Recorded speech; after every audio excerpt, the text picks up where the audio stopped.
was another piece of the rivalry. Here we go. Stream is starting. 3, 2, 1. Yeah. All right. Wasn't a great week in football for any of us, but well, for most of us. It was for me. Oh, it was for me. What are you talking Chris. about, No one cares about Alex? Huh? Alex, what are you talking about? Anyway. It was a great week. Welcome, friends. This is episode 13. A friend has joined us from OnQ Sports. Give him a round of applause. Thank you for joining us tonight, my friend. Thank you for having me. We have a Saints fan, which I could probably divulge very deeply into our team's long storied rivalry between each other. But anyway, absolutely. We have to talk. This week was extremely depressing. For you, not for everyone. No, think about it. For the Packers, for the Niners, for the Eagles. I mean, Saints had a pretty good week. They did, but you played the Bears, who had no offense. They offense. won, and you guys didn't pull it off a nice Could have been day. better if we actually had our receivers, but I mean... That is true. What's the deal with Thomas, I must ask? What? About Michael Thomas? What? What's the deal with him? Why is teams just blackballed him this year? I told you earlier how the NFL media never gives us a fair shake, and you know, I'm not. That's another instance where like people like Mike Florio who just want something out of nothing. So the Michael Thomas thing.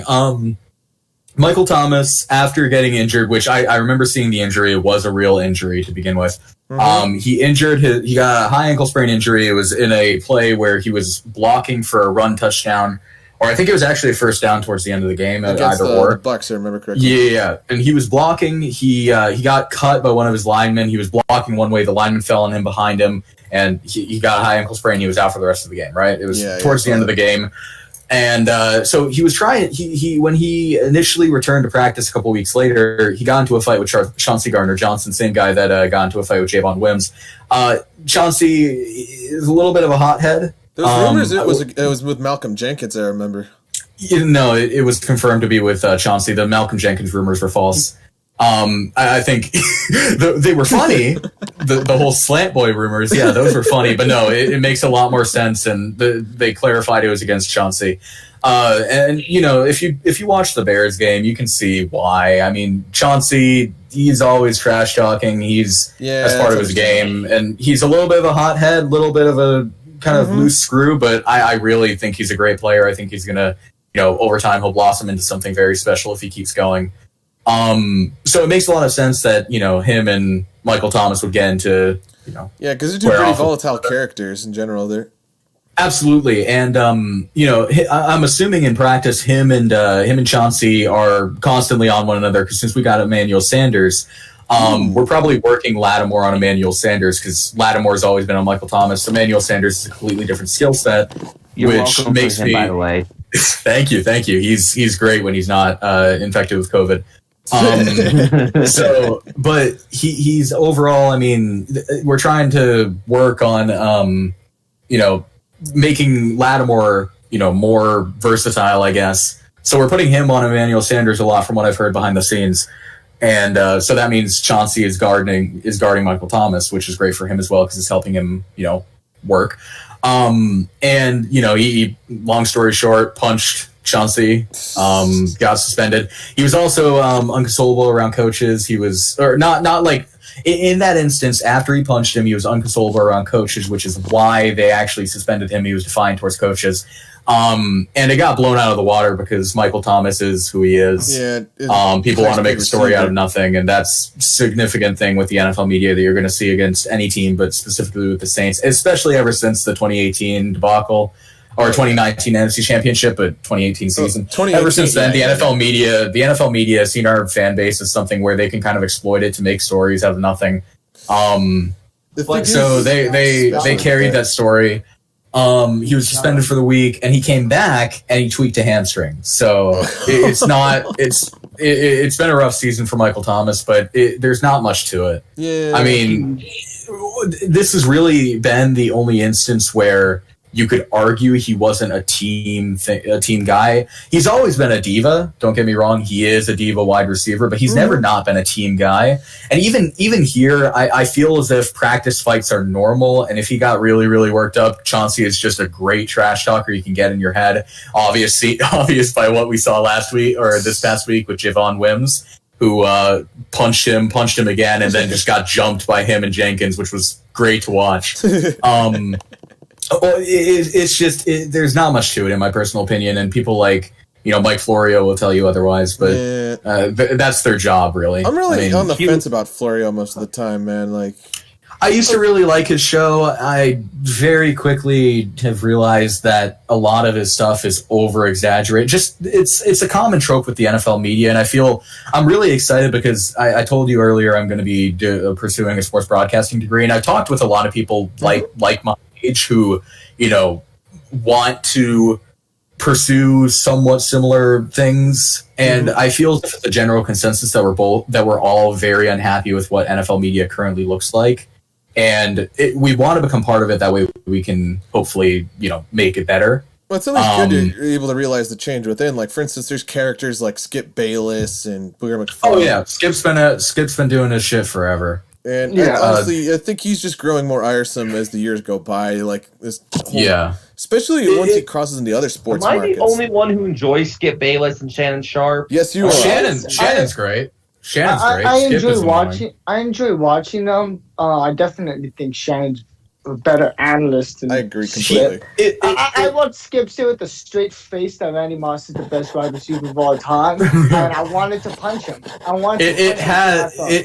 Really, that kind of media has its pull, but I feel as if with my generation, I mean, if anybody's around I'm 18. If anybody's around my age and feels different about this, please tell me. But I feel as if my generation, just in general, and I know we don't want to get political, but just in general, I feel as if my generation wants more, straightforward, just this is what's going on, rather than having to go down a rabbit hole to get the actual truth and everything like that. And that definitely reflects in NFL media. And I feel as if as my generation and generations after my generation start coming on, I feel as if we're going to see the NFL media, and especially once, my generation gets into the NFL media and gets our that's why people like Pat McAfee are just flourishing with it right now. Oh, yeah, absolutely. Pat does it in a way where it's entertaining, but it's also like insightful. He's just unfiltered. Yeah, exactly. Pat McAfee is a great example of what NFL media should look like. Entertainment, but the entertainment doesn't take away from the facts of what's going on. And I feel as if over time this is something we're going to see change in just general media as well as, sports media especially.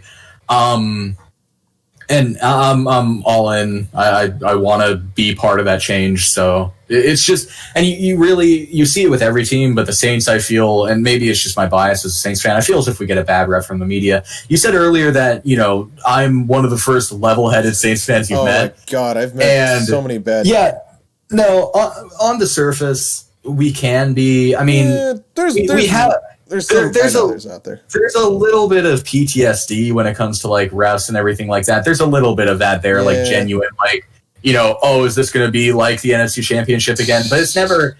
It's never one of those things where it's all of us are just nut jobs.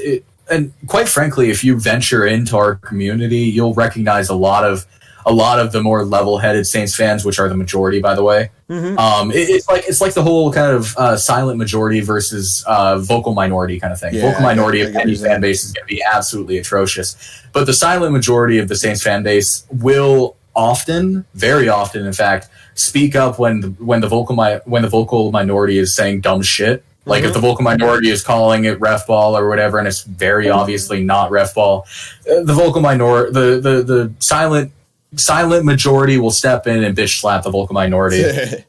I mean, the way I see it when it comes to stuff when people claim ref ball, it's like I hate people that blame the refs for the team losing. Like, no, if your team is that much better, like I get if it's a close matchup and like in the NFC Championship game. I can see that. But if one team is supposed to be better, if you're that much better than the other team, why is it close? Don't make it close enough to where the refs can fuck you over. I completely agree with that. Because if you're really that good. That's a fair assessment, and I feel as if that's a fair assessment, but there are instances where one call that should have been made would have completely turned the tides of the game and completely nullified what happens after that point. I feel as if that's where... Would have changed the I dynamic. feel as if, like...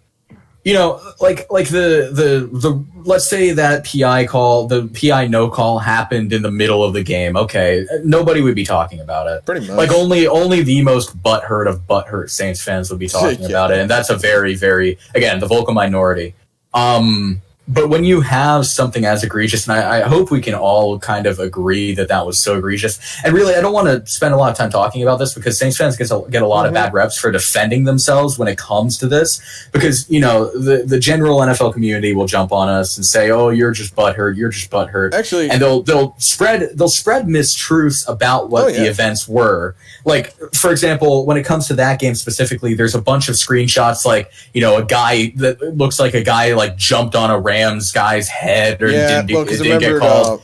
But Jake, I think Cam Jordan. Yeah, well, Jordan or someone, not Cam Jordan. I forgot who it was. Not Cam Jordan. It was one of our interior D linemen. Number 96, your interior lineman, I think, drop kicked CJ Anderson. No. Okay, so that screenshot, for example, I use that screenshot as an example because that screenshot is perfectly timed to make it look like something it isn't. Because I remember that exactly, and he spreads his legs out. He spreads his legs out before he lands, does not land on the player. I distinctly remember that. But regardless, we get a bad rep if we defend ourselves, and it's something where, you don't win. Like, you don't win, and I don't want to make a huge, big deal about it. It's 2 years ago. I really don't care. Right. Yeah. I mean, neither of our teams are really to the same extent. Do you guys think do you think Saints fans get a bad rap not because you defend yourself, because I personally know a couple Saints fans who tried to defend Bountygate, which is one of the biggest scandals in this decade or in this millennia. So Bountygate is very, very interesting because there is, the Saints were definitely in the wrong, but there's a lot of unknown. The grand majority of the NFL fan base just watch the games. They don't do their own research into certain things. And when you have years down the line, when you have players who are very, very reliable and their words should be looked at as very important, such as, Joe Thomas, for example. I think he's part of the NFLPA. Yeah, he was. Yeah, okay, so when you have players like Joe Thomas coming out in interviews with Graham Bensinger, I can link it if you want to see it, where he says, he feels as if Roger Goodell could have handled things better, and he references Bountygate, and he directly says that it was something that all the teams were doing at that point in time. The Saints just happened to get caught for it. And when you have Goodell came down so hard on it, I think more than it being what was because of the CTE stuff. Mm-hmm. No. I think the biggest problem was, it was a bad offense. I should have been punished severely, but the reason it probably got punished more severely than anything is they wanted to prove a point. Yeah, exactly. To send a message like, if you do this, and let me add on to that. Punish you severely. Yeah. Let me add on to that though, because you're definitely on the right path with that. And I think we have to really contextualize when that happened. Because when that happened, the NFL was completely under fire for the CTE scandal, especially CTE. Junior exactly. Seau. Remember the CTE, Junior Seau? Yeah. That was right around that time. Yeah. We were learning all about CTE. The NFL was under fire for allowing this to happen. And then this audio gets leaked. And the NFL sees this and they're like, and this is what I think personally, you can disagree with me, but this is what I think. The NFL sees this while they're under fire. They see this audio come out and they can do one of two things. And Roger Goodell is brilliant for going about this the way that he did. Mm-hmm. They get this audio comes out and this will either make their thing way, way worse because, what other teams are doing bounty programs? We have the Saints doing bounty programs. What other teams are doing bounty programs? Well, every team is doing bounty programs according to players like Joe Thomas. I completely agree with your point on that, but I think he just... sorry, go ahead. What that audio gives him the opportunity to do is that audio gives him the opportunity to scapegoat the Saints. And I'm not trying to play the professional victim card. I actually, personally, if I was Roger Goodell, I would have done the exact same thing because that's the brilliant way to, quote unquote, protect the shield, which is what his job is to do at the end of the day. He did his job. I completely agree with that in that sense because the thing is, especially at the height of the media coverage, especially around, because didn't Dave Duerson also die not too long before Seau? But if I'm not mistaken, though, as someone who despises the Saints, obviously, but I mean, not to excuse any of it, but at the same time, the NFL as a whole, though, used it just as a get-out-of-jail-free card, saying, oh, we can pin this specifically on the team. We don't have to address the fact, oh, the Eagles are doing this in the 90s, but who's going to care about that? Oh, it doesn't matter. Mm-hmm. Well, the 90s was a completely different era of football, though. But what Joe Thomas was saying in that interview is the fact that this is, and it's true, not only was this going on with multiple teams when the Saints got caught, but this has been a practice for the entirety of the NFL's history. I mean, this is not like something that just came out of nowhere and was a practice that everybody was doing for like a year or two. This was a practice for decades on end. It was only when these CTE issues came around is when Roger Goodell and the NFL finally addressed it. They knew it was going on. They definitely knew it was going on. Mm-hmm. And when they used the Saints as a scapegoat and then went behind the scenes and told everyone to stop doing this shit. Mm-hmm. That's what ended up happening. That's what, if you piece everything together, if you piece all the evidence together, that is a conclusion that I have came to after piecing all the evidence together. And quite frankly, I can't fault Roger Goodell for what he did. We were in the wrong, absolutely, but others were in the wrong as well. But what Roger Goodell did was great for the NFL. And I could only imagine where the NFL would be today if they did not get that audio and were not able to scapegoat the Saints. Maybe we would be looking at a very, very different NFL. Mm-hmm. We would be looking at a very different NFL. Because the media would have absolutely been ruthless, and the NFL may have never recovered from that. So, quite frankly, the thing is, like, I noticed it, especially it made. The thing is, it's just I just see them. It's completely supported in what you're claiming, because if you look at teams such as like the Giants of the '80s, I mean, Bill Parcells is still one of the all-time greatest coaches to play the game, play in the game, but. At the same time, look at, especially in those 80s Giants teams, if you look at Lawrence Taylor, the man was throwing it left and right to all of his teammates. He would go to enormous lengths just to get the dirtiest level of comeuppance against any other opponent. It's just, especially if you think of the likes of Bill Romanowski even. Well, he, especially in the Eagles at the end of the 90s, post Rich Kotite. Hey, whoa! Hey! Don't bring good old Bill into it, man. Don't bring Bill. Come on now. He played for you guys for 3 seasons. He was his dirtiest on the Eagles and Raiders. Oh yeah, no. He broke a dude's finger. Bill was definitely getting paid behind the scenes extra. I mean, I want to get a Romanowski jersey though. Like, I want a Romo Raiders jersey because that was just really bad. At the end of the day, I think the takeaway from all of this would be that my only issue with Bountygate, realistically speaking, it set the Saints back, and really at the end of the day, I'm a huge Saints fan, but Breeze is the main reason why I'm a Saints fan. I never got to finish my story about the Cowboys. We can go back to that later if you want to. But at the end of the day, I mean, Breeze's career was wasted by the Saints. That's something that I firmly believe in. I think I'll never forgive the organization for. I'm still a Saints fan, even with Breeze gone. Mm-hmm. When he's gone, I'm still a Saints fan. You won a ring. You won a ring with him. Like saying an organization wasted a career would be like saying the Chargers or the Colts wasted Phillip Rivers. Wasted Phillip Rivers and Andrew Luck, right? Because they had great potential and they never won a Super Bowl. Here's the thing, though. When you have who is statistically the greatest quarterback of all time, if you want to get into that, we can get into that because I'll back that point.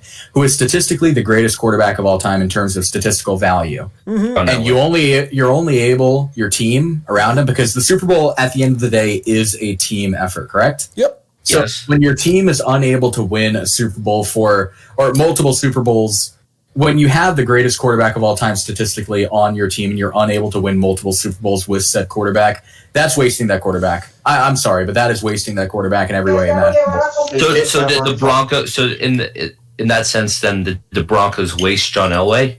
Well, here's the thing. I feel John Elway's. I'm gonna get heat for this, but I think John Elway is extremely overrated. Ooh. You're all probably gonna get some heat for that, bud. Yeah, no, I believe John Elway is extremely overrated. But again, I mean, he went to the most Super Bowls as a quarterback ever. So I mean, I'm talking from an individual standpoint. When it comes to Super Bowl berths, that is a team statistic. Super Bowls, as far as I'm concerned, wins, everything like that. Yeah, the quarterback has a say in it, but those are a team statistic at the end of the day. And when it comes to John Elway, I feel as if comparing John Elway and what he went through to what Drew Brees went through, Drew Brees didn't even sniff a Super Bowl after 2009. I mean, yeah, he went to the NFC Championship. What about in Dan 2018. Marino, Quinn? Dan Marino was wasted, absolutely. Oh my God, Dan Marino was wasted.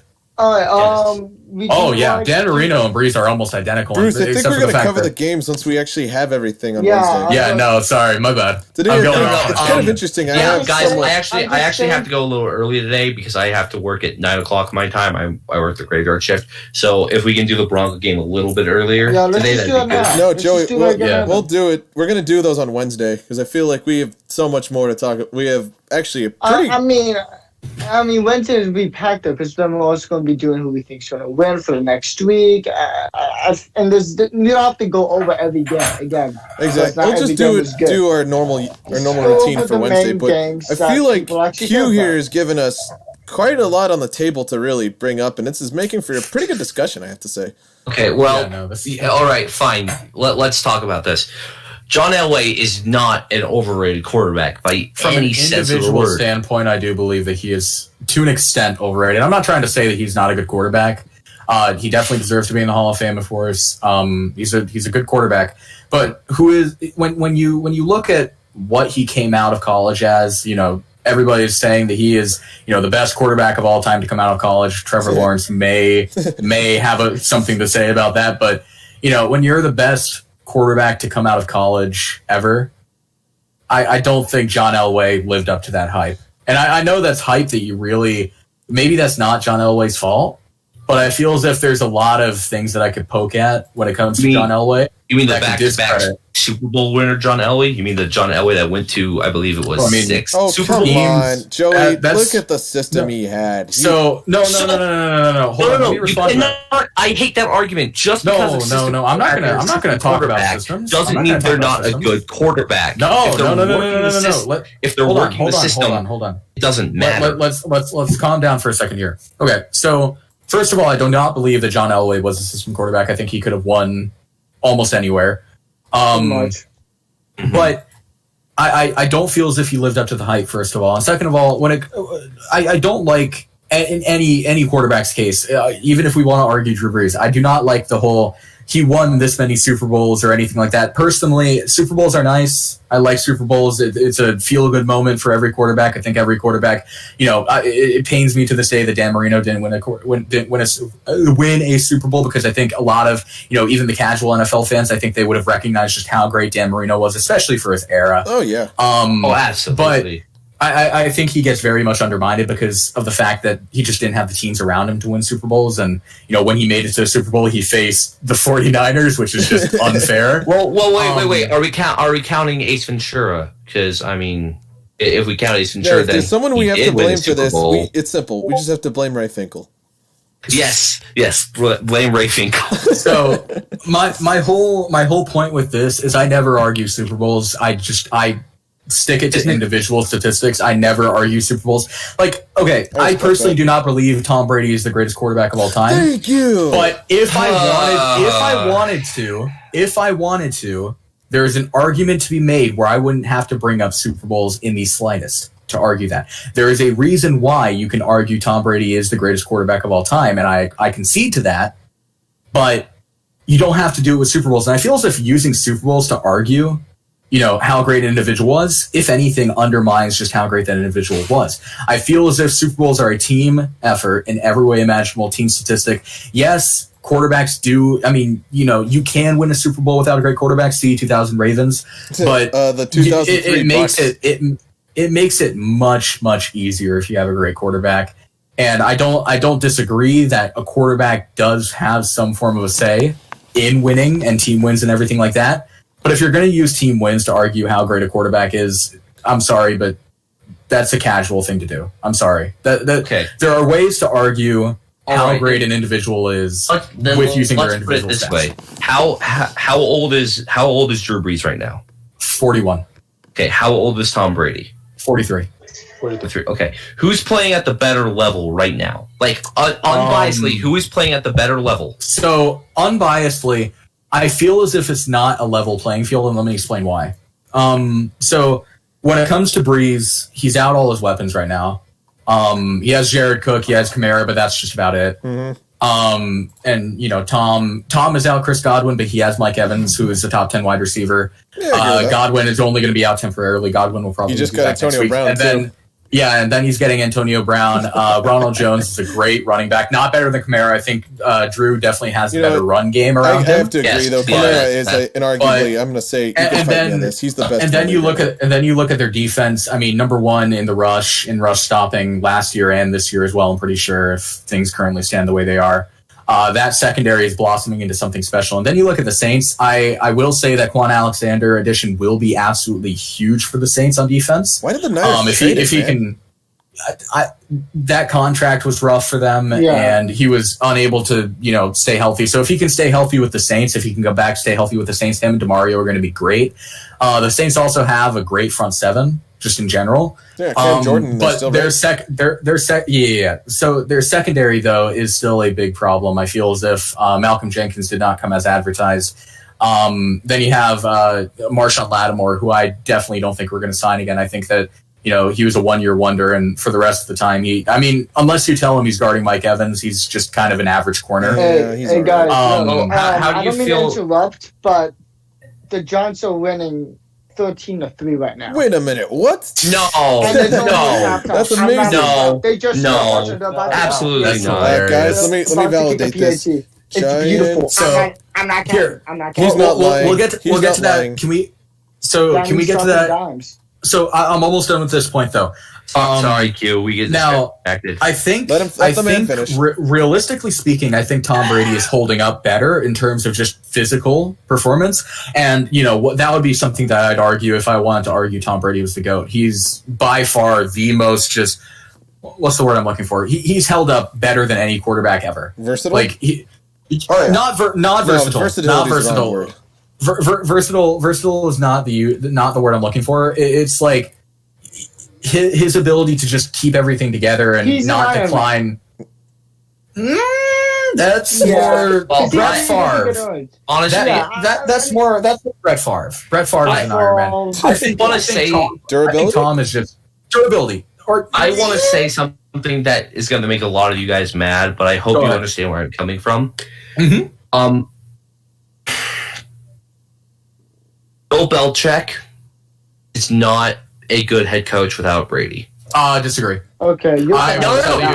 The quarterback the coach can make the quarterback. That is very true. The coach can. I'm not make trying the to say that Bill Belichick. Look at Anthony Lynn and Justin Herbert, right?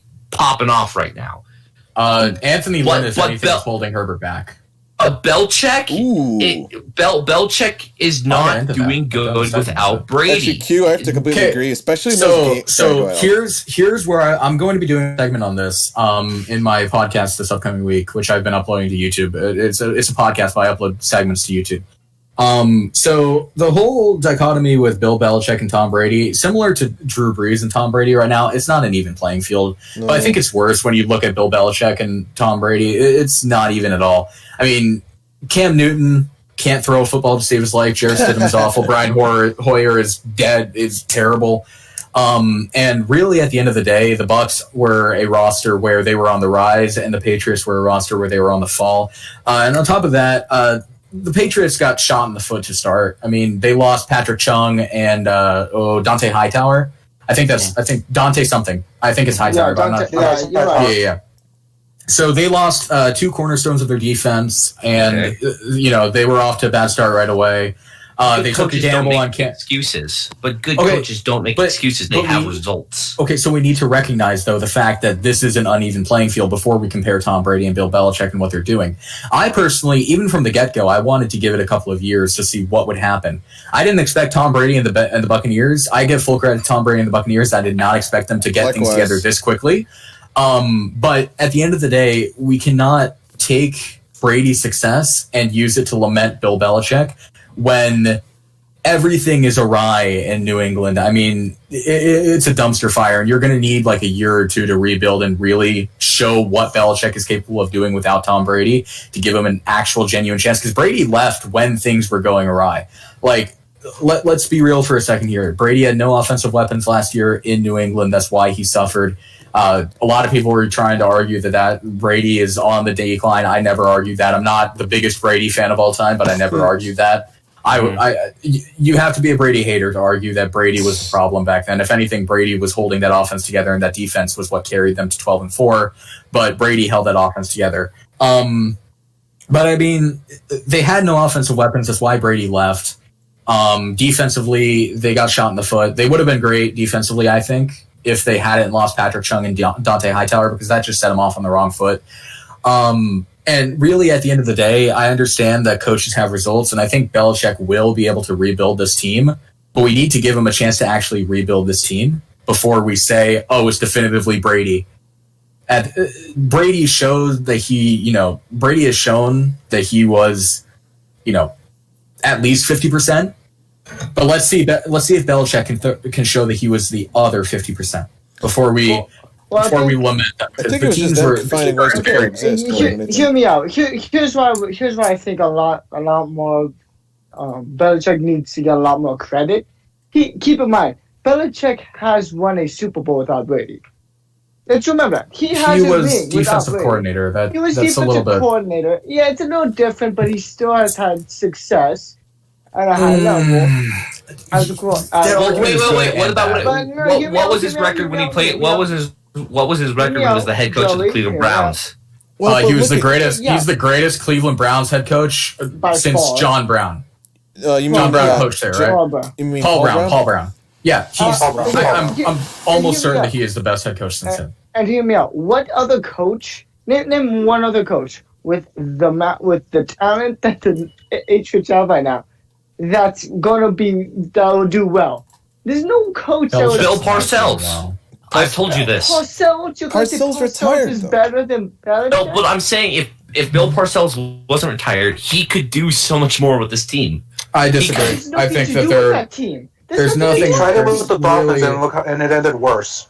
There's nothing to do with that team. And okay, so here I want to check this really quickly. I want to make a checkpoint here. So I do not like the argument of Bill Belichick's won a Super Bowl without Tom Brady. I don't think equating defensive coordinator to head coach is really realistic. Looking at completely different dynamics, but let's acknowledge the fact that he was the defensive coordinator of the Lawrence Taylor-led Giants defense, which is one of the most criminally underrated defenses of all time.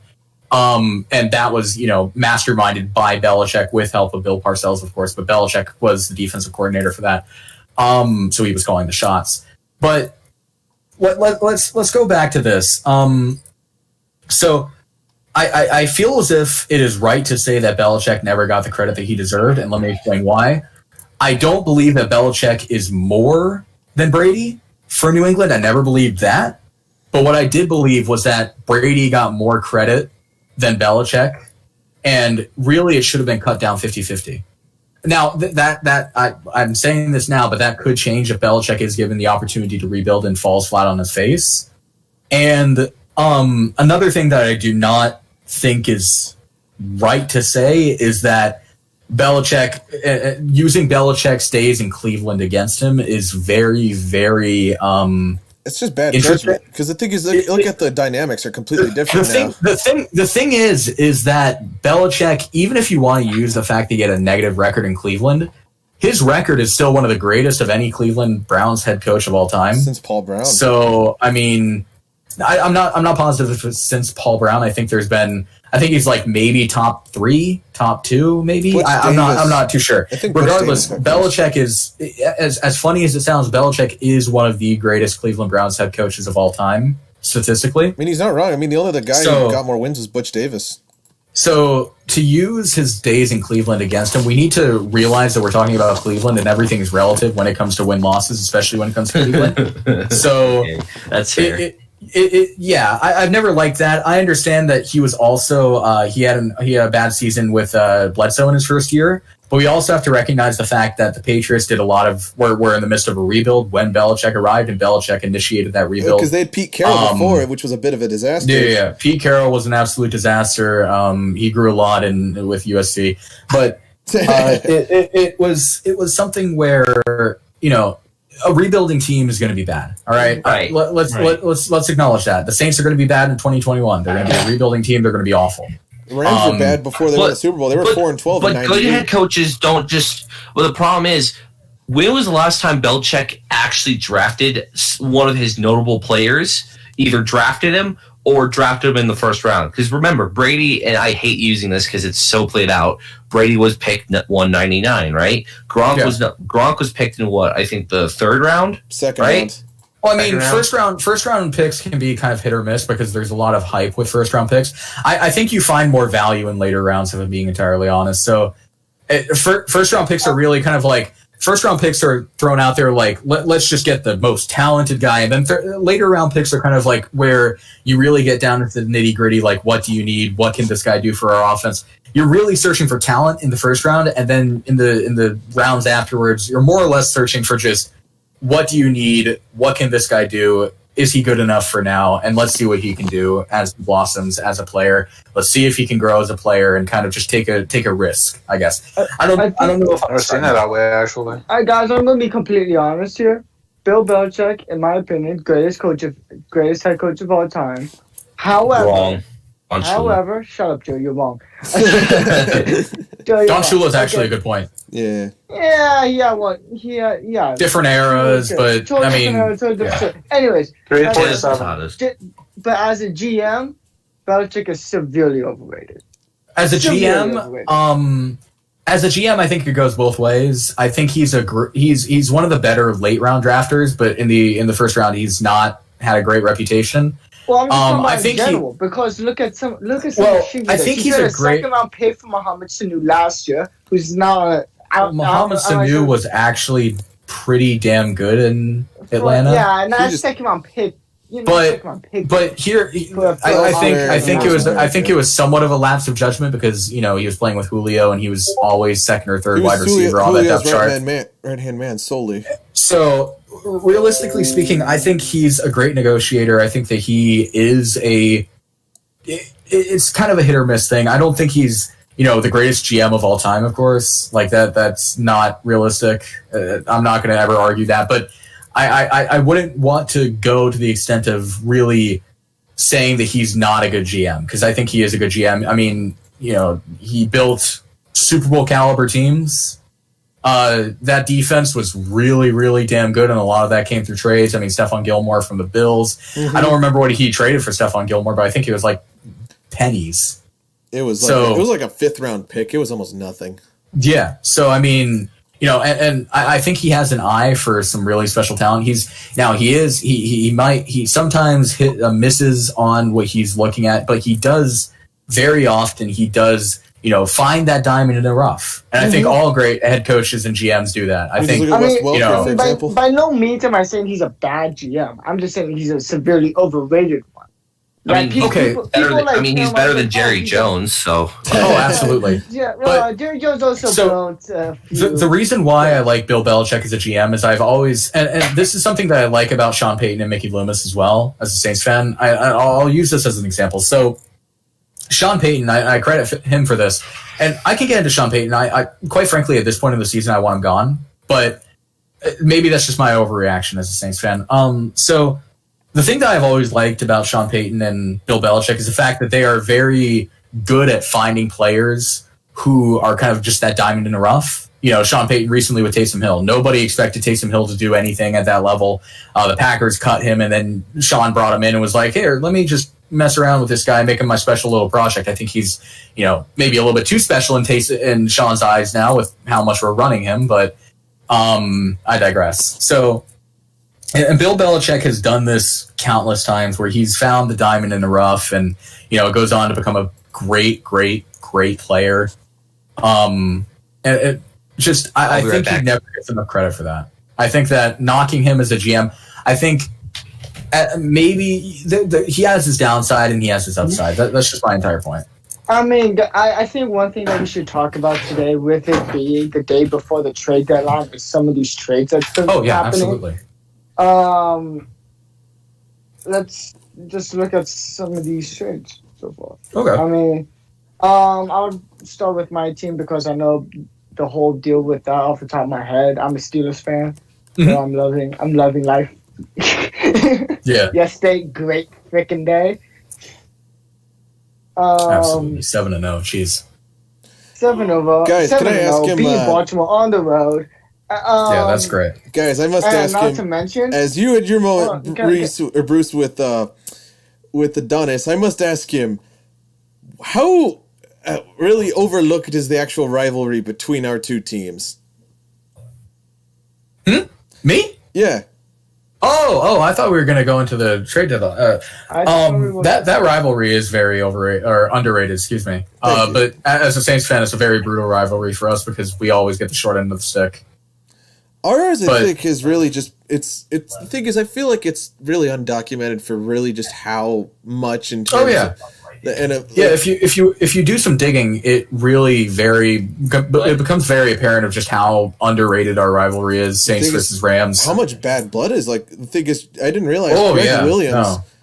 That's the Greg Williams, It gets heavily overlooked because the big rivalry of probably the last 20 years is Steelers-Ravens. Steelers-Ravens is the best in the league right now. It's definitely the best rivalry in football right now. Saints-Rams are not even close to the best rivalry in football, but it's a very underrated rivalry regardless. I think Saints-Rams gets very underrated because the Rams have their own rivalry with like the 49ers, I believe. That's irrelevant.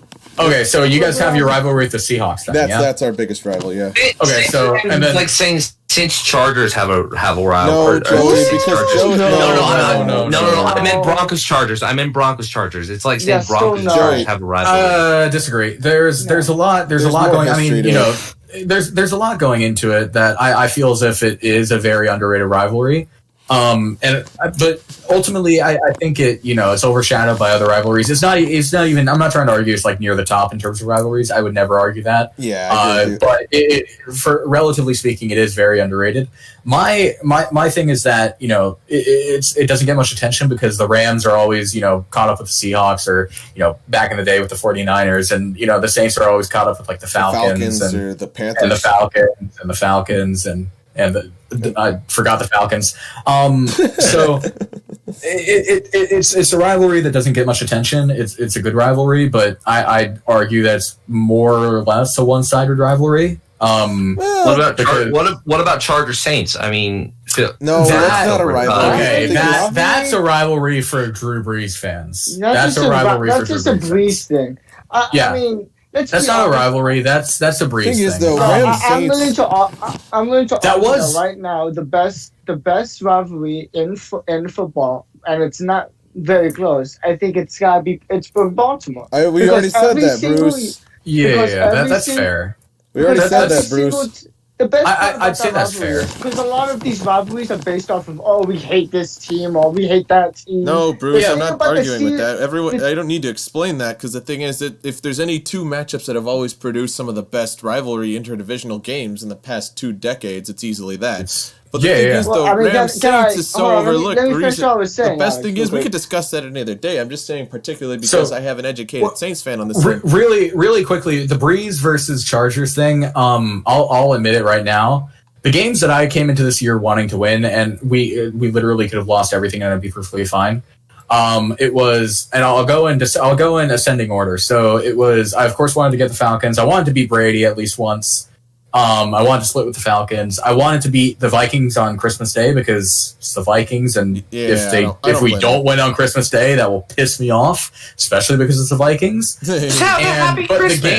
The game I wanted to win the most, and it's because I knew this was Brees' final season. I mean, last season was almost Brees' final season. He said, "Let's run it back one more time," but this is definitely his last season, and it was Saints versus Chargers. I wanted to win that game, and realistically speaking, it's not because it's like this crazy rivalry with like a historical kind of thing. It's just because of just how awful the Chargers were to Brees when he got his injury. They kicked him to the curb, left him for dead. Mm-hmm. And I mean, if you don't go out on top against a team like that, exactly. It's like if you don't go out on top against a team like that's just salt to the wound.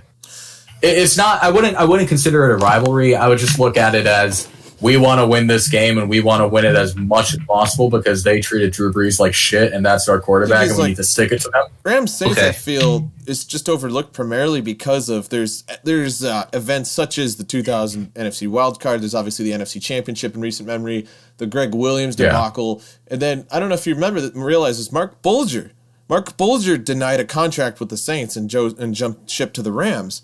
In fact, there's even rumors when the Rams were moving back that Peyton would act, because Peyton was at the end of his contract in 2016, as I'm sure you know, and there were heavy rumors that the Rams were trying to bait him into LA, but I don't know why they would want to do that. He was he was just People say Breeze is bad right now with his arm. Oh my God.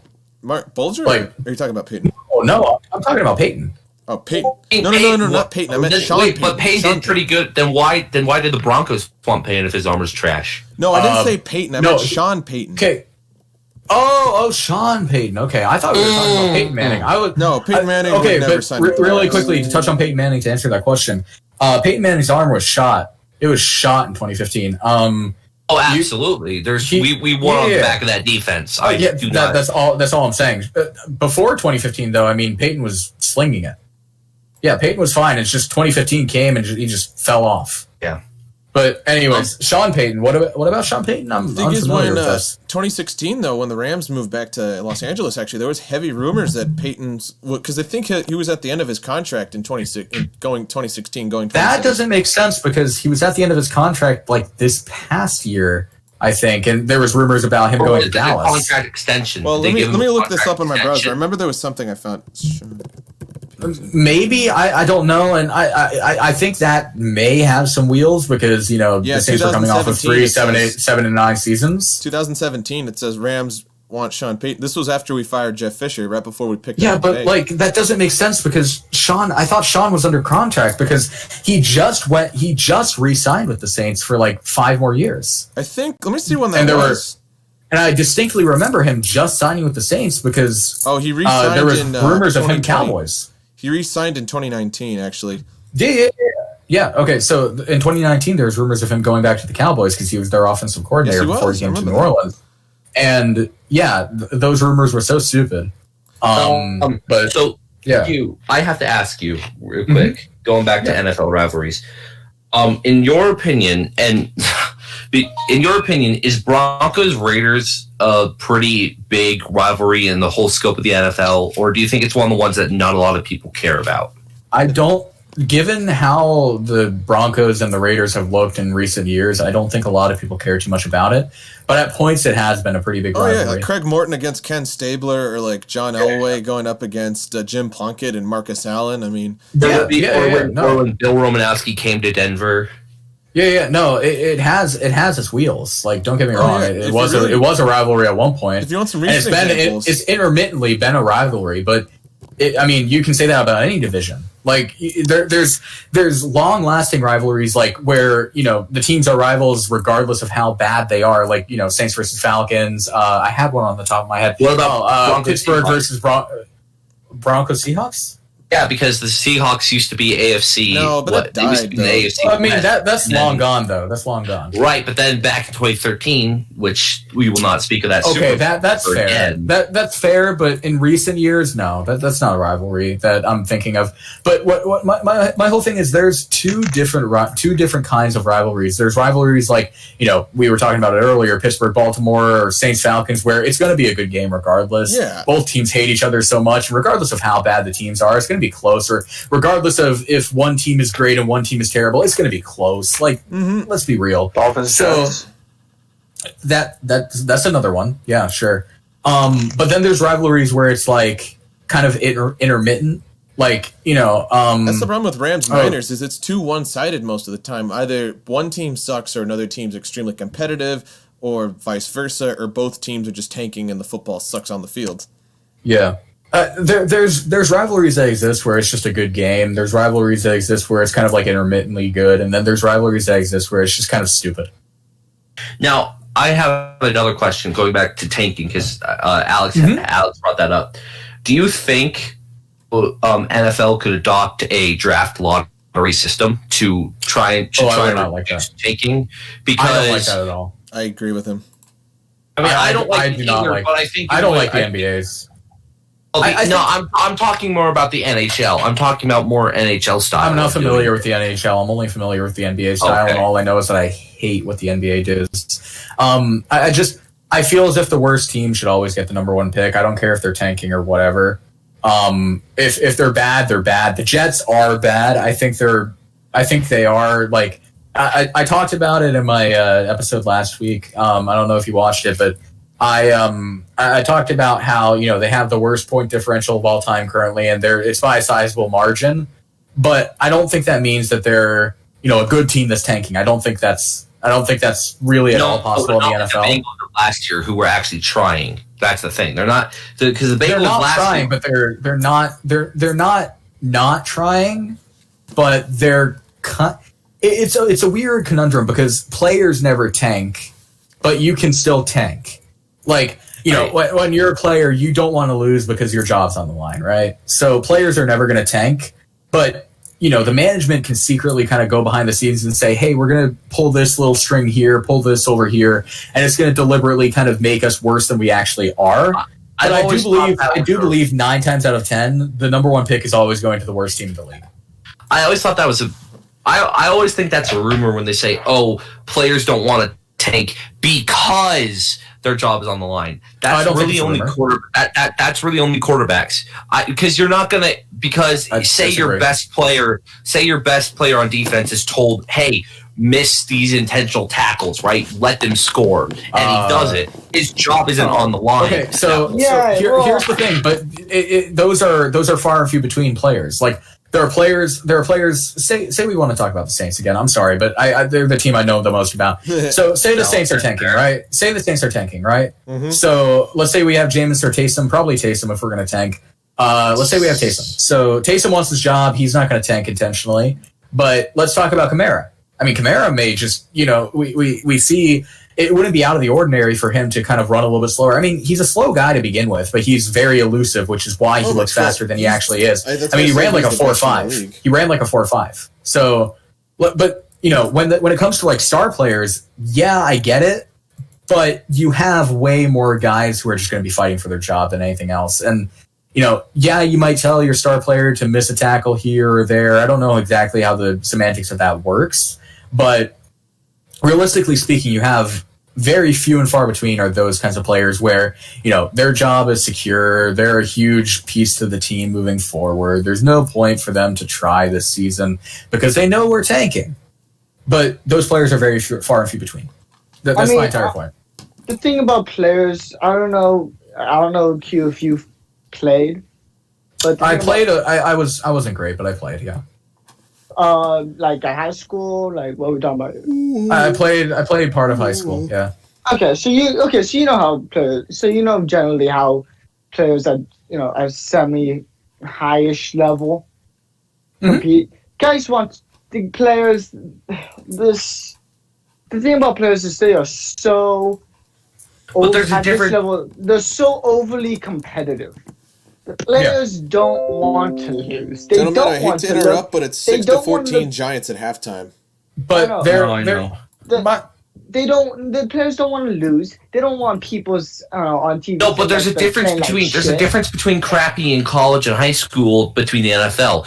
If you're crappy in college and high school, you don't get anything out of it. You actually lose stuff. But in the NFL, if you're crappy and if you're doing it on purpose, hey, congratulations! Unless you trade your first round pick this year, you get the number one overall pick. I think that let me say, crappy thing. I think that logic is nature thing. I think that logic is kind of flawed though, because we're acting like every player on the team has their job secure when realistically speaking, I mean, there's only a handful of players where their job is secure. And even then, maybe those players get traded for more picks down the line. Like, and we've seen some crazy shit happen. It's something where I could see it with like every so often. Like, but realistically, I think a tank job works like this. I think the players are really trying, but the coaches are behind the scenes, pulling certain strings. Like, for example, why deal Le'Veon Bell? Why let him walk?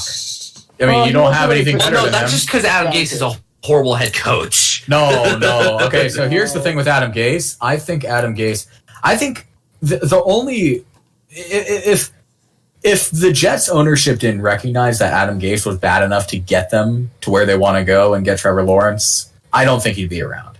So it's dumb to say that the Jets ownership is dumb and just doesn't know what the fans can see blatantly on the screen. Like if the fans are seeing something, it's the ownership is seeing the same thing. Like 9 times out of 10, they know that Adam Gase is bad, but they know that he's bad enough to where they can get him. he can get them to where they want to go. I honestly. That's why I've always said fuck the Jets if they pick Trevor Lawrence because they screwed over Sam Darnold so hard to do it. I'll just be so upset because they screwed over Sam Darnold. Here's another thing. Let me. Oh, he's gone. Well, he said that, but let me add something to this here. So enjoy love. There's something that a lot of people when it comes to this whole the Jets are going to get Trevor Lawrence and everything like that if they get a number one pick. There's a lot of people that don't recognize that Trevor Lawrence is still a junior, and I feel as if that's something that I need to say here because this is not something where it's guaranteed. Like they're not. It's not guaranteed for Trevor. Like I think we should introduce that kind of factor in because the Jets could be doing this all for nothing. And they're really taking a gamble here. Now, realistically speaking, I think Trevor Lawrence is going to be similar to Joe Burrow in the sense of, he's going to want to go. Joe Burrow was a senior, so I mean that's not a really good comparison. But I feel as if almost every single quarterback in the NFL has some form of hero complex where they see a really bad team and rather than apart from players like John Elway or Eli Manning, they see a really, really, really, really, really bad team, but they see that they also were once a really, really, really, really, really good team. And John Elway said, "Fuck this," and Peyton Manning and Arch Manning said, "No, no, absolutely not. Do not go to San Diego. Go to New York." It was really his brother and dad that told him not to go. The interesting thing with Trevor Lawrence is I could see him just as easily going to New York as I could see him just as easily going back to Clemson for another year. And really, New York is a great market. If he wants to just make money, he'll be he'll be making crazy money off of marketing and everything like that. This is the best quarterback to come out of college football since John Elway. I'm not even going to listen about Andrew Luck. This is a better quarterback than Andrew Luck out of college. I'm sorry. Oh, absolutely. Andrew Luck doesn't even belong in the same sentence as Trevor Lawrence and John Elway. Let's be real. But my whole entire thing is, it's going to be very interesting to see how this plays out. Maybe Trevor Lawrence has that kind of hero complex that a guy like Joe Burrow had where, Joe Burrow was just he saw the Bengals and he was like, all right, yeah, let's do this. I'm not going to try and fight this. Let's just go. I think that worked out pretty damn well for him. I think Trevor realizes how much of a shit show the Jets are. I think he's going to stay at Clemson. The Jets, though. Here's the thing about the Jets. If they get Trevor Lawrence, they're going to be coaching. They're going to be able to get any head coach they want. Realistically, they're going to be able to get any head coach they want. A head coach is going to look at Trevor Lawrence and they're going to be like, "Oh, I can make this guy into the best quarterback of all time." Do you think they could even get Bill Belichick? I'm talking about head coaches that aren't currently in a job right now. Oh, so Lincoln Riley, Eric Bieniemy, those kinds of guys. Eric, I would feel so bad for Eric Bieniemy, though, man. Yeah. But I think the Jets are hoping it plays out like this. Trevor Lawrence has that hero complex. He wants to restore them back to the golden days of New York Jets and everything like that. Which there were golden days in New York. Absolutely. Let's be real. And I think it could either play out like this. He sees the Jets as a team that he can fix. He has that hero complex. He goes to the Jets. They get a good head coach because they got the best quarterback prospect since John Elway, arguably the best quarterback prospect of all time, if we really want to go there. And, they build from there. All right. It's going to be a rebuild, but it's going to be a build where, if they get a good head coach like Eric Bieniemy, like Lincoln Riley, and if that all pans out, it's going to work out. Right. Or he's going to see the Jets as a dumpster fire. He doesn't have that hero complex and he's just not going to touch it. It's either one of two ways, and especially if he wins the Heisman and he wins the college football championship, it's a deal sealed. That's it. And even if he just wins the college football championship, I feel as if that's a deal sold deal. He'll probably go to the Jets. You honestly don't think that if he wins the college football championship or wins the Heisman, you don't think he stays at Clemson for another year? I think if he wins them both, there's no chance that he stays at Clemson. I think if he wins one or the other, he might go. I think it's more likely if he doesn't win the Heisman, he'll never have won the Heisman if he leaves now, and he doesn't win it this year and he just leaves. So he might want to come back to win the Heisman. If he doesn't win the college football championship but wins the Heisman, I could see him going. I could see him going because, he's already won a college football championship. There's no point in really, going back to win another one if you've already been there, done that. So, really, it could go both ways. But I think given who Trevor Lawrence is, he just comes off as that kind of guy where he just wants to go and fix everything. Very Joe Burrow-esque. I could see him going. How do you feel about Drew Lock, real quick? Because I got to go pretty soon. So I just Drew Lock. Because let me just say really quickly, yes, those first 3 quarters were trash.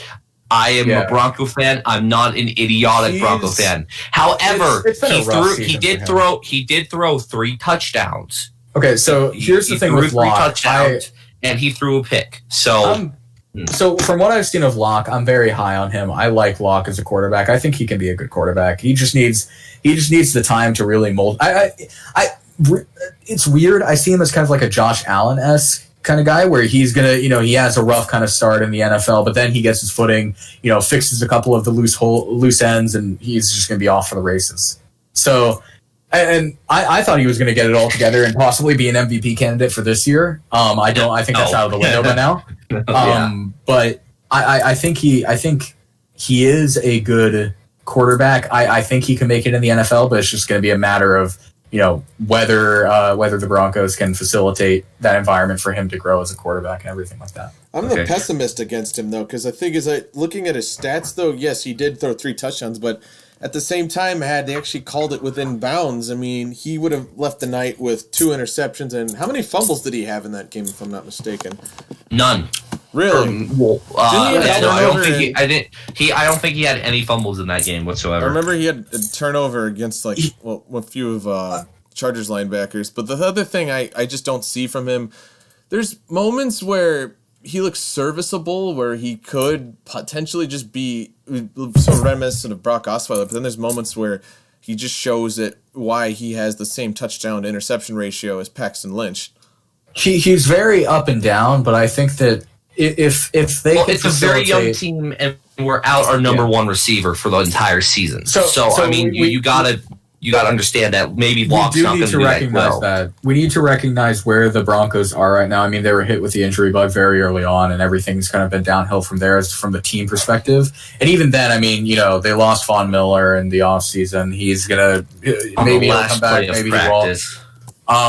But it's just I think that this season's a wash for the Broncos, in my personal opinion. I think we can come back from it. If you look at our schedule, we play I believe we play the Falcons next. I think we can. No, Joey. I think that it's over, brother. I think that the Broncos they're not going to reach their full potential this year. I think that they have a good shot at reaching it next year. And I think that next year will be very telling for who Drew Lock is. If Drew Lock continues to be bad this year, I don't want to write him off. I'm not going to be that quick to write a guy off. I mean, he's shown promise in the sense of, he's shown enough promise to where I want to see more out of him. And I feel like the deck is stacked up against him this year. And I don't want to give a guy.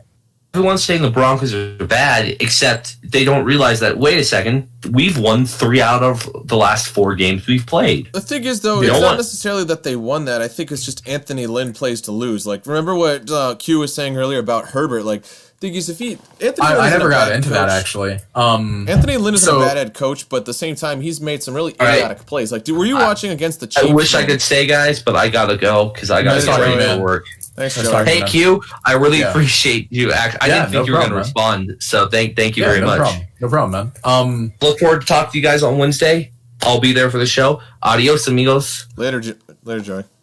So going back to this, though, with Justin Herbert, though. So my whole thing with Justin Herbert and Anthony Lynn, I think Anthony Lynn is the right coach for Justin Herbert. Mm-hmm. I just personally think that he needs to switch up his philosophy ever so slightly. I don't think he's letting Justin Herbert. I think he's trying to artificially mold Justin Herbert into a mistake-free quarterback when realistically you need to make mistakes in the NFL to learn It's like, and I likened it in my video where I literally said Anthony Lynn is hurting Justin Herbert as the title. I likened it to way too much. Like the thing is, like Jared Goff, I think didn't have a choice because Fisher was going to run him into the ground and never even gave him a chance to prove himself in any sort. And the thing is, he just was sort of chucked in the sink or swim under John Fossil after they fired him. Like after week, I think it was week 13, if I'm not mistaken. And as a result, I mean, that's really all he had. But in this case of Justin Herbert's definitely proven he's got talent. But if you look at the games like against the Chiefs in week 2, that stupid 4th and 1 punt, like why you want your develop your quarterback and yet you're trusting your defense against something stupid. Yeah. And you give the ball back to Patrick Mahomes. And I would have rather seen Justin Herbert throw a pick than see them punt. Quite honestly, I think that would have been better for Justin Herbert. Realistically, I agree with you. I think I likened it in my video to when you're a little kid, you want to touch the fence, right? And your parents are like, "No, you can't touch that fence," and you're like, "Well, why can't I touch that fence?" Instead of just listening to them, you're like, "Well, why? Why can't I?" And they're like, "Oh, well, that fence will shock you. It's an electric fence or whatever." And you're like, "Okay, but what does that feel like?" So it's very similar to the whole like very kind of impressionable as a young kid. You need to make mistakes. And that's something that, my parents taught me when I was very young. They've always been very, like hands-free when it comes to like, they'll tell me what's going to happen. And if I don't believe, they'll let me make this mistake. They're not going to, if I don't listen the first time, they're not going to hold me back the second time. Like they're just not. And I feel as if anything has made me into the person that I am today. And I'm very, very grateful that they had that philosophy with me. Now, of course, I don't think parents should, let their kids rob banks to see the result of that. Yeah, obviously, to an extent, trial and error. But to an extent, you need that trial and error, and it's applicable to football as well. And I feel that. I mean, I don't mean to interrupt or anything, but I mean, this is really our only opportunity to really talk about trades and potential trades before the deadline, and I feel like that's more of a hot topic right now than necessarily Herbert at the moment. I mean, that's fair. I mean, Herbert, he's doing. In my opinion, right now, he's my. If I had to pick an offensive rookie of the year, I'd pick Herbert over Burrow. But I'd pick Justin Jefferson. I'd pick Herbert over Locke too. And anyways, I think the trade deadline is a big time right now because it's really teams' last chances to get a big-time player to turn the season around, right? So I think we should acknowledge that a little bit more, especially with it being, the day before the deadline. Oh, yeah. I think I'll be right back. Give me a second. I want to talk about the Packers. Okay. The Packers are in a very interesting situation. If I'm the GM of the Packers right now. Really? If I'm Gunther Kuntz. How the fuck you say his name? That's his name? Holy crap. Gunther Kuntz. It's really stupid sounding. But, that's weird. Yeah. But if I'm Gunther Kuntz, I'm hearing a lot of, they're trying to get Will Fuller, they're trying to get another receiver. That's not the issue of that team. They need a trade for a guy who can stop the run. Because right now that team is soft. That team is soft as hell right now. They are a finesse team. They can't stop the run. And in that conference, you have to stop the run if you want to get anywhere. Like, that team cannot go anywhere if they can't stop the run. Okay. Really quickly, I'm so sorry. It's late and I've been up. I just completely spaced out. What team are we talking about again? I'm sorry. Green Bay. Okay, thank you. I thought we were talking about Green Bay, but I wasn't sure. I was like, we went... I thought we were going to go into the receiving talent and how they're looking to get Will Fuller. But I think Will Fuller would be nice, but I think if what they need to do, if I'm Gunther Kuntz, the two things that I would do, I would try to do no matter what, they would really have to do. And then there'll be one thing that I'd be like, if I get to it, I'll get to it. If I'm Gunther Kuntz right now, I'm making a concerted effort to go after Deion Jones in Atlanta, inside linebacker. I'm making a concerted effort to go get that guy. That's one of the things that he's got to do if he wants to improve this run defense at all. The second thing is, Really quickly, I want to stay on that. Really quickly. I wonder because we all know Quan Alexander and the Saints. That all happened. I very much wonder, with you bringing that up, I wonder if the Packers were in talks and just didn't win that, or if they were even in talks for Quan Alexander. That would have been interesting. Sorry, continue. I just wanted to throw that out there. It's all good. And I think another thing, it's not a trade, but it's a signing. I think they should try signing Dontari Poe, because I think that would greatly help that defensive line. They need to do something in the front seven. They got to make some kind of splash, signing or trade in this front seven. I heard Poe was like ridiculously out of shape, though. No, that's at least what they said. They said he's overweight, but he's a defensive lineman and he's getting older, so of course he's going to be getting bigger. And he's not like a defensive lineman that's going to, he's not like an Aaron Donald who's a pass rusher by trade. He's a run stuffer. He's a run stuffer, and that's what they need. They don't need necessarily an Aaron Donald. I just didn't know what. I didn't know how bad it was, but yeah. Okay. No, it's a weight thing. It's just a weight thing. That's all that is. Which isn't necessarily a bad thing. And keep in mind it's status that cut him. So, with that being said, they're going to sort with that. I think the Packers will do at least something. I think it would be interesting if they did something on offense, though. I think the smarter thing would be for defense. Yeah, that's a smart thing to do. But I think most likely, if any trade's going to happen that I've heard of relating the Packers, I think the most likely one is probably Will Fuller. That's probably the most likely one. Yeah, and it's probably the least important one because the offense is not the issue. Could they used a couple more targets yesterday? Yeah, sure. But what they really needed to do was stop, Dalvin Cook. That's what they really needed to do. And that's what killed them last season. Guys, we got to wrap it up in a few minutes. All right. Let's just finish up some trade talk stuff then. Actually, you know what? I want to ask a big one. What do you see? The thing is, one thing I obviously found out it was later fake, but one of the things I'd found was that the Saints are apparently so antagonized by Thomas that they were even considering the possibility of trading him despite the massive contract. Oh yeah, no, Sean Payton literally came out and said the insiders belong on the outside, or the insiders are on the outside where they belong. Yeah, there's nothing to that. There's absolutely nothing to that. If he keeps it up, though, what do you honestly see from him? If he keeps up what exactly? Because I think you're paying too much attention to what the media is overblowing, because earlier we kind of solidified the fact that it was just that one instance with Chauncey Gardner-Johnson, and then he pulled his hamstring, and then it's just been. Sorry, not behavior was the wrong term. I mean, in terms of injury. Well, that said, one season's too hard to really judge a person by. Yeah, so. he's a top. When healthy, he's a top 3 wide receiver. Yeah, exactly. Michael Thomas. What a lot of people would say, he's a top 2 receiver. With Michael Thomas, his skill set, you have to keep him around. Like, his skill set as a possession wide receiver, he's easily the best possession wide receiver in the game. I'm not saying I need to make that distinction, because there's a difference between just saying the best receiver in the game and best possession wide receiver in the game. I mean, for fuck's sakes, he catches 80% of his targets. Like, no other receiver is doing that. Exactly. And it's something where, when Drew Brees is long gone, he's going to help out whoever's at quarterback next. I mean, he helped Teddy out. Oh, Bucks just got a touchdown. Yeah, so he was huge for Teddy. He's going to help whoever the next Saints quarterback is. If it's Taysom Hill, he's going to help Taysom Hill. If it's Jameis, he's going to help Jameis.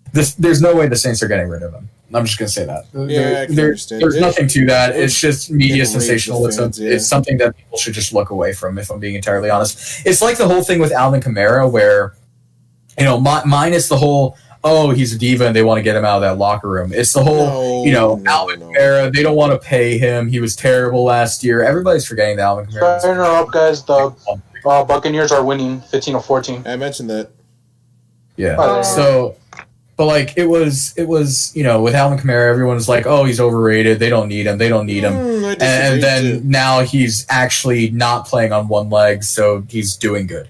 So, I mean, I think this will be a down year for Michael Thomas, sadly. And, especially because Drew Brees' last year, I think they could have done some serious damage this year together. Mm-hmm. But he's going to be a huge piece for the team moving forward in the rebuild. I could see him being like one of the only players we hold on to. We're probably going to strip our entire defense except for, Cam Jordan and DeMario Davis. And then on offense, we're probably going to let Emmanuel Sanders walk. We'll probably let all our other wide receivers walk. I think we're going to keep our O-line. We're going to keep DeMario. We're going to keep Cam. We're going to keep Michael Thomas, and we're going to keep Alvin Kamara, and the rest of them are just going to go. What about Quan Alexander? Quan, we're going to let walk. We can't afford his contract. The reason why we got Quan is because we're making a final push with Breeze. And, despite what people want to say, the Saints aren't a top contender, but they still are a contender. Mm-hmm. They can still win with Breeze. He's winning games with practice squad wide receivers. People are overblowing how bad Breeze is. He doesn't have the deep ball they used to have, but that was always something where it was in his back pocket. It was never something where he was throwing dimes all across the field. He's always been he's the most accurate quarterback of all time. He's always leveraged his accuracy in the short to intermediate range. He's never been a deep ball guy. He's always had that in the back of his pocket, but he doesn't need that to have it in the back of his pocket to win games. You still got, honestly, one of the best eyes for particular passes. That's just one thing I don't think anyone could ever take away from him.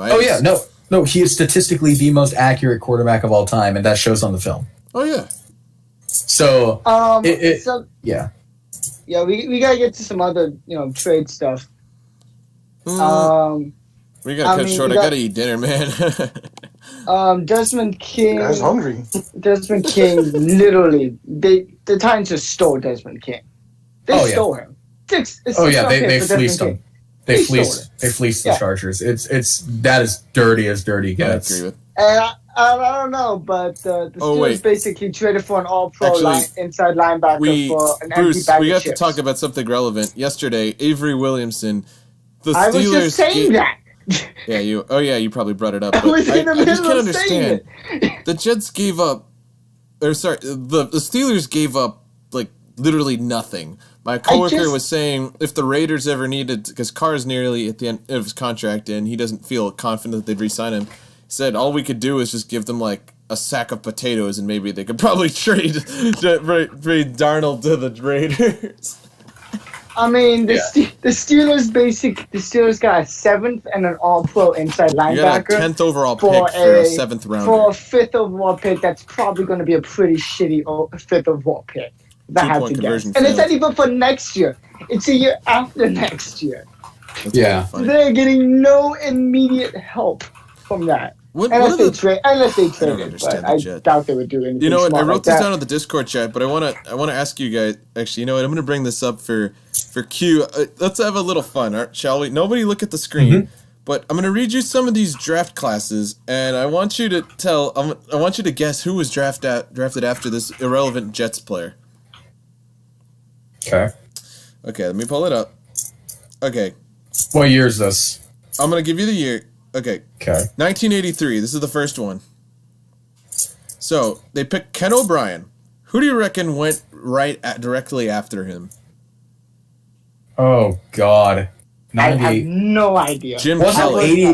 Wasn't 83 the year with Marino and Kelly was in that class. Marino went 4 spots after Kelly. Yeah. Was it Marino? Yeah, Marino was in the 83 draft, I think. No. I'm asking is the player you're talking about. No, it was Jim Kelly. Jim Kelly. Okay, yeah, I knew it was one of them. And there's another one. All right, 1987. All right, Jeff Lageman. Do you want to guess who went 3 spots later? I don't recall anybody from the 87 draft class. I know the 83. I don't know 87. 87. Oh, it was Steve Atwater. Oh, okay. And then this one you might know. This one's a little bit more relevant. This is the 1990 NFL draft class. So they picked Blair Thomas, another Penn State running back bust. Now, do you want to know who went directly after him? I have no clue. Cortez Kennedy, Junior Seau, and Emmitt Smith was picked 7 spots later. Jesus Christ, man! It gets worse, far worse.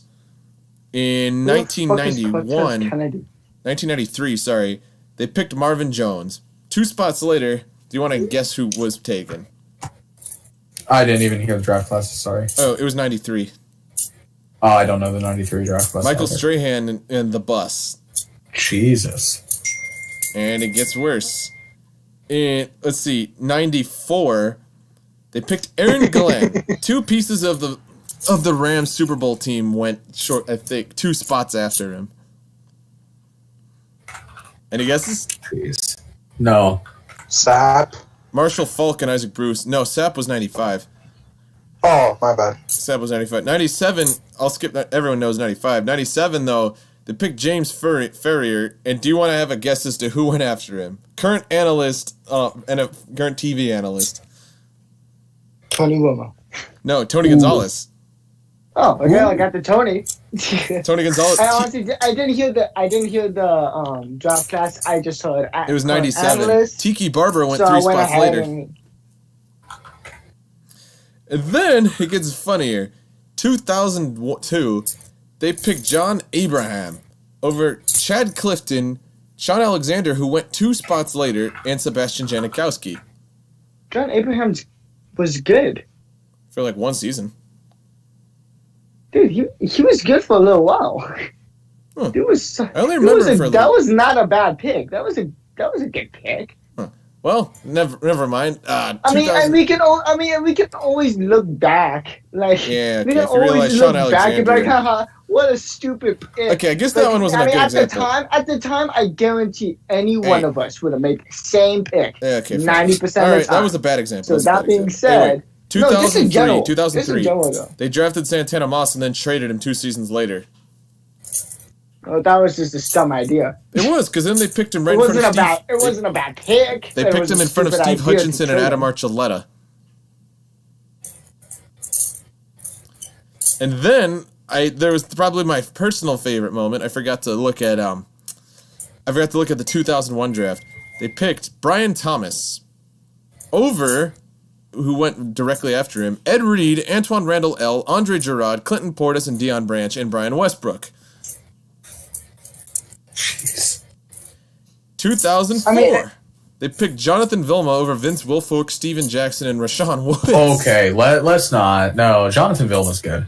Yeah, Vilma Actually, was good. okay, that was another Okay, bad and again. Jonathan in Vilma was a hindsight- cornerstone for the Saints. Well, he was good elsewhere. Yeah, he was actually had his best season with New York. Really? Yeah. Yeah. he was I think good. Santana Moss was really good in Washington. Yeah, but Jonathan Vilma had his best season with New York. I don't remember him Santana being Moss may have been better. Let's not act like Jonathan Vilma was a schmuck, though. No, he wasn't a scrub, but I just don't have any memories of him being decent. I remember him on the Saints. I just don't remember him being very decent. He had his best statistical season in New York. Really? Yeah, here, let me pull it up for you. Jonathan Vilma had. All right, so in 2005, he had 173 tackles combined, 128 solo, 45 assists, tackle velocity 7. He had 4 forced fumbles. Yeah, no, 4 forced fumbles. He had an interception. And that is by far his best season. Actually, And okay, I take that back. That was a terrible example. Okay, that's one of the few examples. The next example is a lot better. They picked DeBrickshaw Ferguson over Vernon Davis, Antonio Holmes, D'Angelo Williams, Devin Hester, Roman Harper, Andrew Whitworth, Greg Jennings, and Maurice Jones-Drew. DeBrickshaw Ferguson was also good. What do you mean? What's he done? I barely remember him. I'm pretty sure he went to Pro Bowl. Let's find out. Yeah, no, DeBrickshaw Ferguson. Yeah. I remember him because he has a silly ass name. Did he make a Pro Bowl? I'm pretty sure he did. He made at least Okay, I one. feel stupid reading this off of the stats page. I mean, but- yeah, you're saying some crazy. Okay, shit you know what? like that, Who the hell? Where did I get the? I'm gonna find whoever. Okay, 2008. That was a terrible example. I'm sorry. Okay, 2008 I think is a better example because if I keep reading some of these, it sounds stupid. Vernon Golston. Okay, yeah, he's ass. Yeah, they picked him over Aqib Talib, who went directly after him. Joe Flacco and Dwayne Brown. Joe Yeah, Flacco. Joe Flacco was. They also picked him over Deshaun Jackson and Flacco Jordy wasn't Nelson. bad though. Flacco I wasn't bad. was laughing. I thought of the whole "is Flacco elite" kind of thing. No, I just find that funny. He's never been. He's not a terrible player. I mean, he took them to a Super Bowl. he was just a but much better Solid. version of He was like a- Brad Johnson. Not he, Brad Johnson. he Trent helped Dilfer. them get to a Super Bowl. He was okay. He was He Trent was like Dilfer who could a actually step play. up. I would say he was like a step up from Alex Smith when Alex Smith was in KC. Yeah. Like, yeah, he would get the job done. He'd Okay, get the guys, job done. He this wasn't example is a bad lot QB better. by any means. This is a much better example. The year they picked the Sanchez. It picked him over Michael Crabtree, who went 2 spots later, Vontae Davis, Clay Matthews, Julian Edelman, and TJ Ward, and Gronk.